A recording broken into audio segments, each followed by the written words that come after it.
So hello, we are here with Giorgia Milne, and she is a biodynamic cranial touch teacher, and also she's teaching associated or related topics to this work, to the work of body work and stillness touch. And I'm welcoming Giorgia here in Prague. And I would have a first question: what got you to the work, or how you got to the work of biodynamic cranial touch? It's quite a story. I'll try to give you the shorter version. There's a long version and a short version. The short version is I was already working in a medical profession and seeing patients and doing the normal medical thing, diagnosis, treatment, prescription, therapies, management of all kinds of problems. So this was the scenario that I was in. And in the US, there came a change where the management of such kinds of treatments were becoming restricted. I had to see more and more people in shorter and shorter amount of time, and very quickly it became something I was not comfortable with. So what was your area in the medical? General medicine, internal medicine, general medicine. Yeah. I did that for almost 10 years. Wow. Yeah. And I loved it. I absolutely loved it. However, this pressure of feeling out of integrity every time I let somebody walk out of the room when I knew I hadn't addressed what was really going on, and it just felt like too much pressure. And I went into a little bit of a crisis because I've already have this profession. I am complete in my life. Nowhere else to go. But it became a very internal kind of struggle, really, a crisis almost, a spiritual crisis almost. And inside of me it was, okay, God, if not this, if I'm not meant to be doing this, then what? And that question, I burned with that question internally for almost a year, and it kept getting tighter and tighter squeeze, more and more uncomfortable. And one day, just out of the blue, normal circumstances, nothing special happening, I got an answer. And the answer happened first as a experience. It was actually something going on in my body, and it was the sense of my hands becoming like an emanation of liquid light, something I couldn't quite describe. It's not liquid, it's not light, but it had substance. And I sat with that for a while, and pretty soon it became all of me, and then I recognized it was all of everything, and it felt so unconditionally loving and benevolent and healthy and good and all those.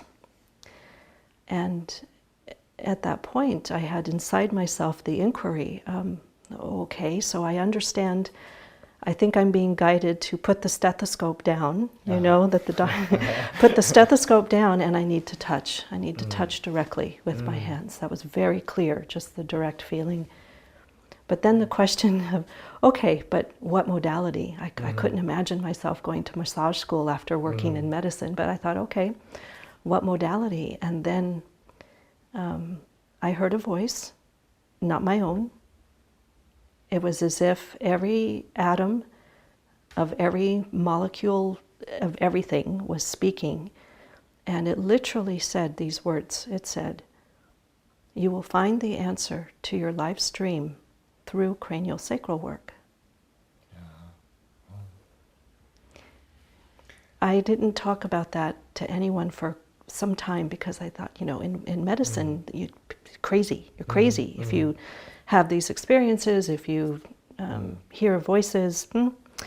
But I had enough experience in meditation and in non-ordinary states of consciousness, all kinds of other practices, that I understood the guidance. All right. And it was funny because at the time I thought, okay, I know what a cranium is, and I know what a sacrum is, but I never heard of craniosacral work. So you never heard about it before? Nope. And unfortunately in the US at that time, I knew about osteopaths, but all the osteopaths were functioning like regular doctors. And in fact, the regular doctors always had not very good things to say about osteopaths as being like something lesser, yeah? But it took me some years before I found out what the origin of the lineage and what the deep essence of the work is. And that connected to that original experience. Mm-hmm. So it's basically from there that led me through this turn, that turn, all these synchronicities to eventually wind up at Esalen Institute, which is a beautiful retreat center in California. Mm-hmm. And I was a participant in a class given by Fritz Smith, who's medical doctor, osteopath, acupuncturist. He's a lovely man. He's still alive and still teaching occasionally, and he does a work called Zero Balancing. Mm-hmm. So I went to this class, all the while knowing, well, it's not craniosacral work, but it came from the cranial, from the Upledger cranial pamphlet. Mm-hmm. So I thought, maybe it's close enough. I just knew I had to go to that class. Mm-hmm. And then it was in that class that I met my former husband, Hugh Milne. Mm-hmm. He was also there as a participant. Ah. And when I first met him, I didn't know who he was. I had heard of his name, but I had never known him. So for the first 2 or 3 days, I didn't even connect, knowing that that's who he was. But we started sparking from the beginning. And so from there, we were very quickly in relationship. And as soon as I moved to Big Sur to live with him and be with him, that's when I started traveling with him and formally learning what craniosacral work is. But very quickly, I met Charles there, and it was Charles who also pointed me to the lineage and to the work of Becker and James Jealous. And so then the pieces all started to fall together. But that original impulse came out of the blue, out of a moment of crisis and sincere openness of, now what? You know? Thank you, and it's very powerful as you're saying it. And when you're there was this first moment of like really touching it, experiencing it. It's unequivocal. Is like, I have the word like initiation from the inside, sort of. But when you're speaking about it, and there's this quality that kind of led you met it first, and then it connected when you met it like second It feels time. like it's been a guiding principle, quite literally. Yeah. And somehow I'm imagining that your work really must be coming out from this place. Yeah, it is informed by that. Yes. And I found a resonance and a relief first when I first met Charles, because I met him maybe 6 months after I was with Hugh, and we were together in the same class on an assistant team for Hugh. And the moment that I met Charles, there was an immediate, even nonverbal connection. And I've said this before, it's that I knew that he knew that I knew that he knew that I knew what this thing, whatever this thing was. And then as I got to know him and we were talking and I would share my experience, he had the words for it. He had the words for it, and he's the one who pointed me towards the biodynamic. And so then I just, that was like ping, that, yeah, that was it. That was... Yeah, it sounds like there was a shift, sort of like a next phase after he pointed you to biodynamics. And that grew parallel to my being, you know, I was fully immersed in my former husband's school and work and life. I mean, there it was that for me, idealized marriage, the marriage of the masculine and feminine, the marriage in the actual life, the marriage of the work and the life work being all one thing. It was quite I thought it was the dream. And it was for a while. It really was. It was a beautiful time.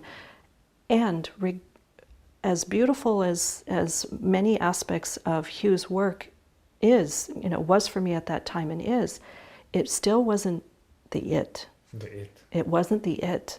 So this it's given me such a discerning quality of when I can sense that it's the it or not. And the only other places that I was hearing it or reading it was from some of Sutherland's, from Andrew Taylor Still's, few places it points towards it, and William Sutherland it points towards it, certainly with Becker and Dr. Jellis, who's a contemporary. And that's the only other places I was feeling that connection with that it. Like this it is like really make me wondering, and I presume that it's difficult to bring it to words. It is. It's even difficult how to ask on it. Well, William Sutherland, bless his heart, tried his best. Be still and know I am, and trust the tide. It's really all there.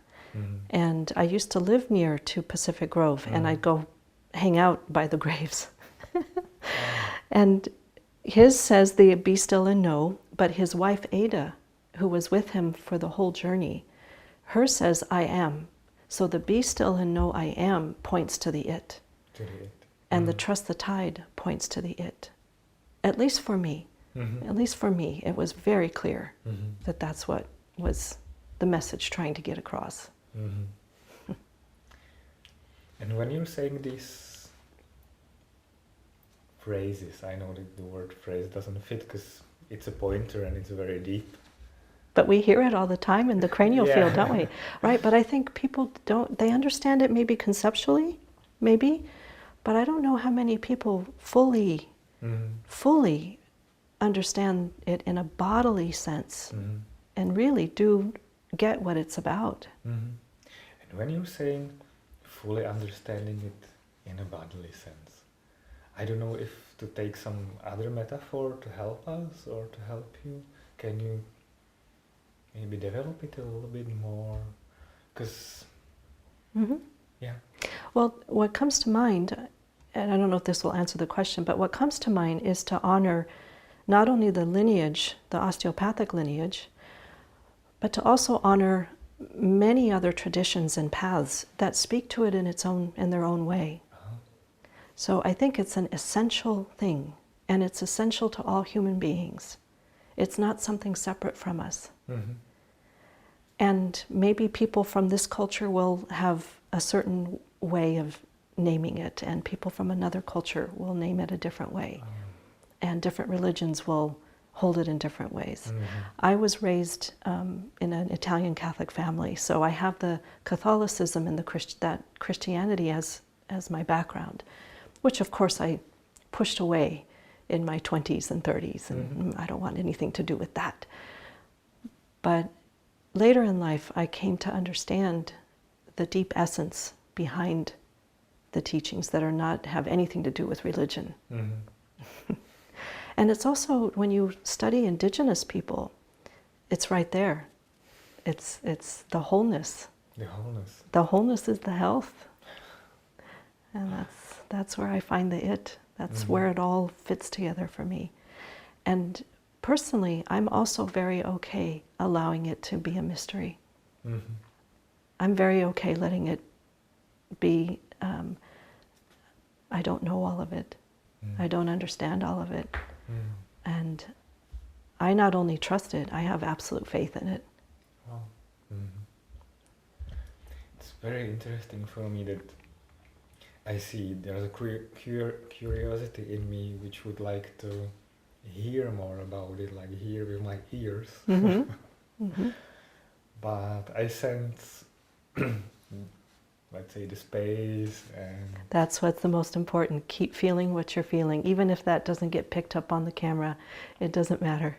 And, we're doing this interview which should kind of communicate or convey something of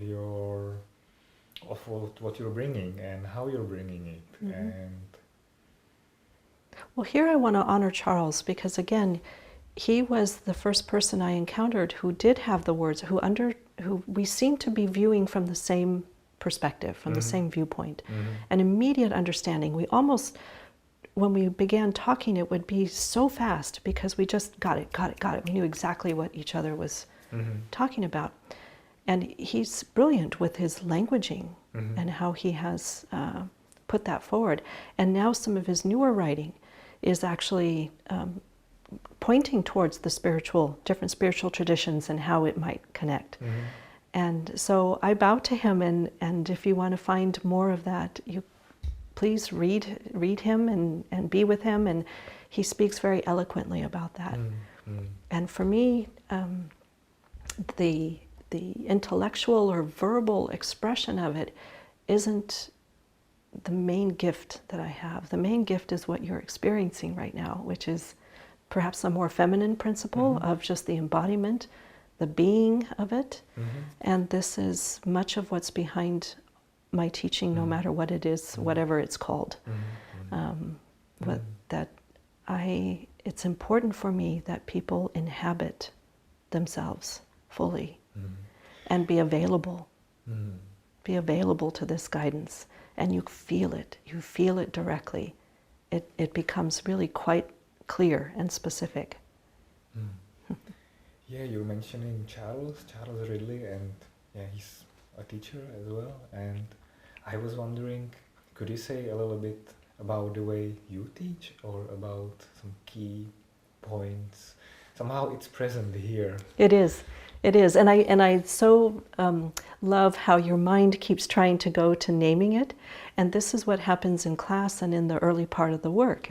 This is a natural process. The mind wants to go and make it a thing and name it and understand it from here. But what I'm about, and what the teaching is in terms of its full enfleshment, it's beneath the mind. So it's direct experience, direct transmission, being in the field. And yes, of course I say things, but they usually come out of the field in the moment. I have students who go, "Oh my God, somebody write that down." I go, "Yeah, because I'm not going to remember it." I don't have the capacity, the gift of just sitting down and writing. But in the actual happening of the class, the spontaneous being together in that field, that's where it... Because in the biodynamic language, they talk about inherent treatment plan, right? That everybody's all about feeling that. Well, there's an inherent teaching plan. So if I come in with an idea of what I should say, how I should say it, when I should say it, I'm getting in the way of the inherent teaching plan revealing itself in the class.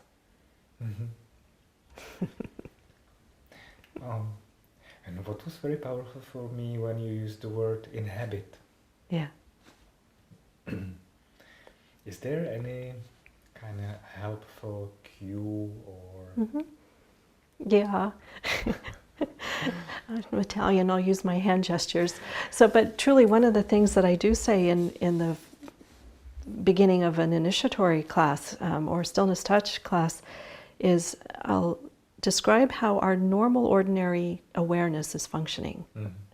And it's quite outward going. It's a bit vigilant, right? Not because of anything. It's just naturally designed that way, like an antenna to look and view and sense and hear outside.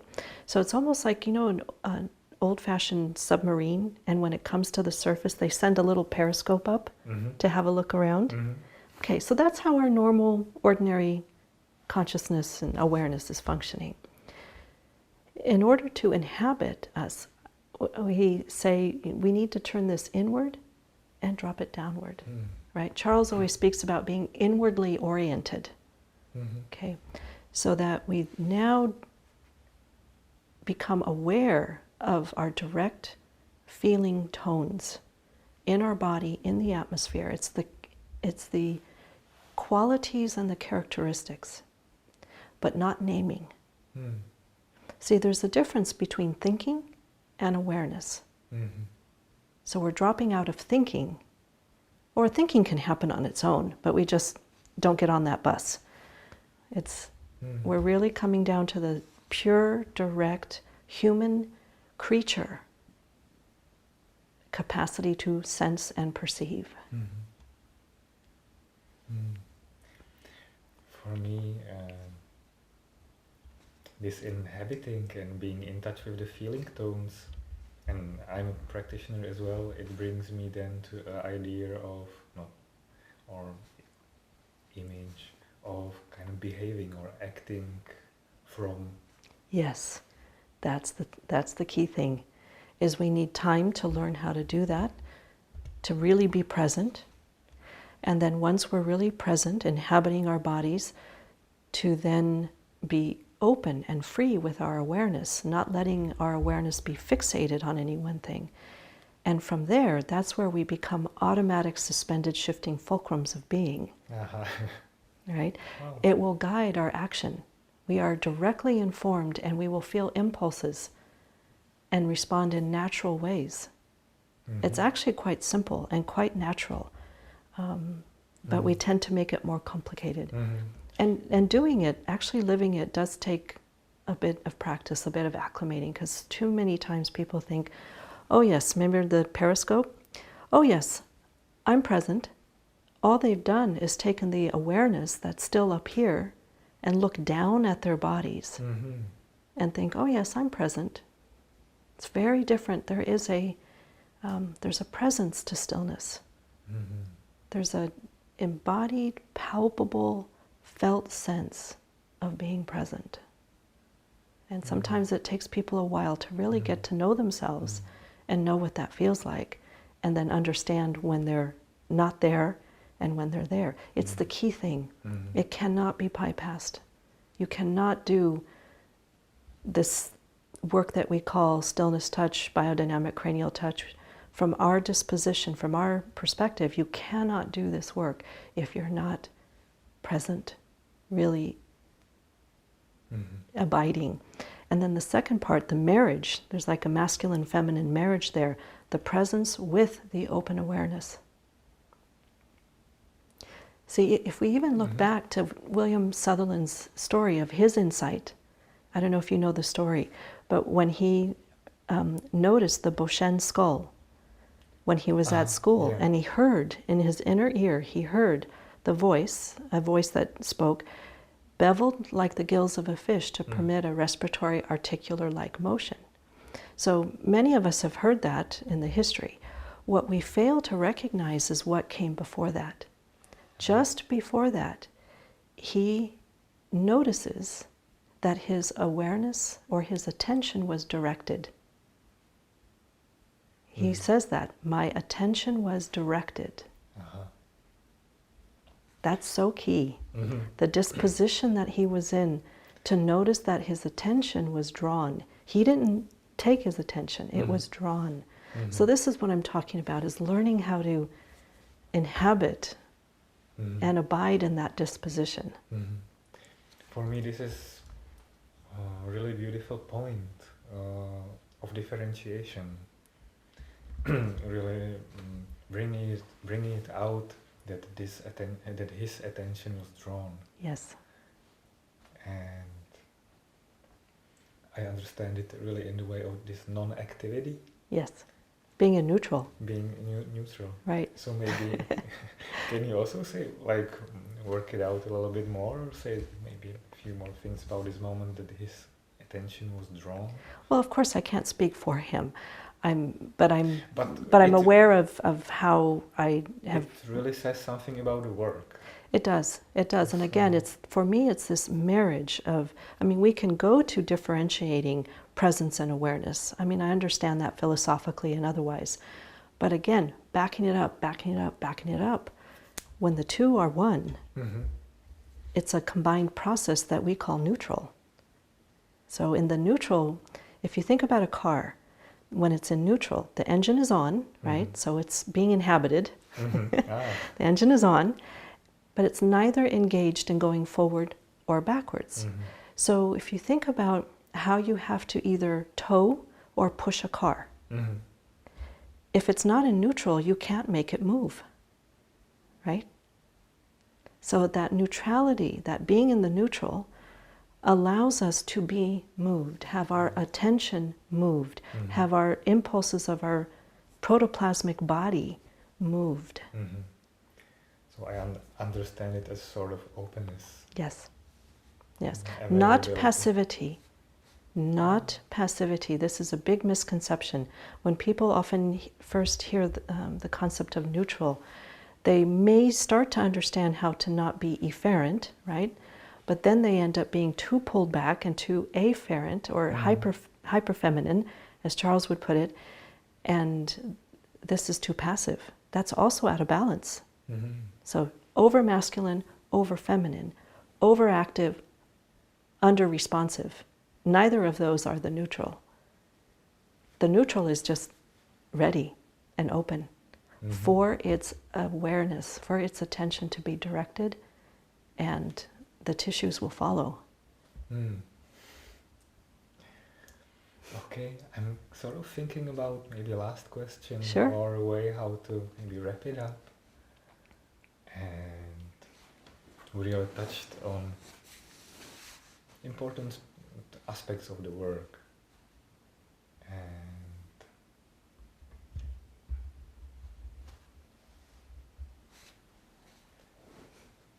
would there be something that maybe you would like to say at the end, or that maybe that might feel now maybe missing or being good to say so it's more complete? Or speaking about this practice, your way of teaching, your way of maybe bringing people to practice of more inhabiting.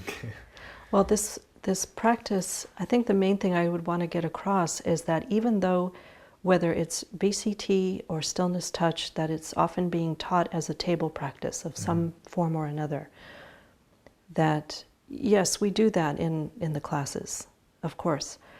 And, it's yes and, I do a lot of yes and.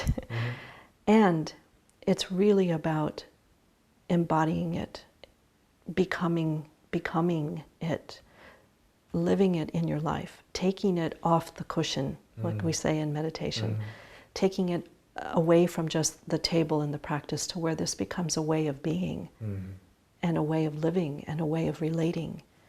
So it really does enter every dimension and every aspect of one's life. And it's available for everyone. This is not just for craniosacral people. It isn't. It's there in everyone and for everyone. Yes. Kind of. Yeah. This is really a natural human capacity that is still evolving, and it's available for anyone. So. Wow, great. Thank you for your time. Thank you for the Oh, you're interview. welcome. Thank you so much for inviting me, and I'm so thrilled to be here in Prague for the first time and enjoying it very much. Everyone is so kind. You are speaking about the very natural aspect of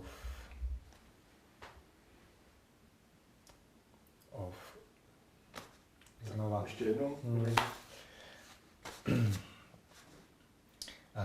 So you are saying that this being present and opened or available is somehow very natural for actually each of us, or that's how I understand it in some way.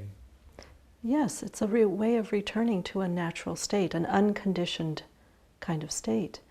And the naturalness is also in recognizing that as we have the capacity to be aware of different states of consciousness, and remember how Charles in his book correlates the different enfoldments with different levels and different states of consciousness.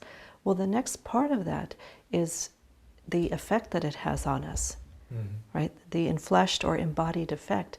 So it changes our perceptual capacity. And all of this is very natural for a human being. We tend to try to split it off, or only certain people have this capacity, and it's like, no, this is a natural and inherent human capacity. And when there's this inhabiting it, you're saying that it changes our perception. Yes. Can you say a little bit? It's like our fulcrum of our viewpoint, will shift and how we perceive things. So according to every unfoldment, there'll be a slightly different viewpoint and perspective that naturally comes with going to a more and more from a bounded to an unbounded state of being, state of consciousness. Just like, we always hear that we are all one. Many spiritual traditions will say this. And not only from spirit, but also from science. From the embryo, from embryogenesis, it's all one, right? Blechschmidt saying that you are your most you at the moment of conception. Everything after that is a differentiation. So as we differentiate, those parts and pieces that come into development through the forces of creation are never separate. We're never separate. And this is about just allowing the awareness to come fully online and then allowing the viewpoint or the perspective to shift our perceptual capacity. That's when it becomes enfleshed. And that's how then it becomes a guidance for our everyday living and being. So this is the... No on and off time. It's the first lesson in the first mentor course, the whole theme of there's no on and off time. You're just not on when you practice or when you're in class or at the table. It's all the time, no on and off time in terms of the inward disposition. And the guidance in one's actions. Yes, yes. But they don't come from a personality.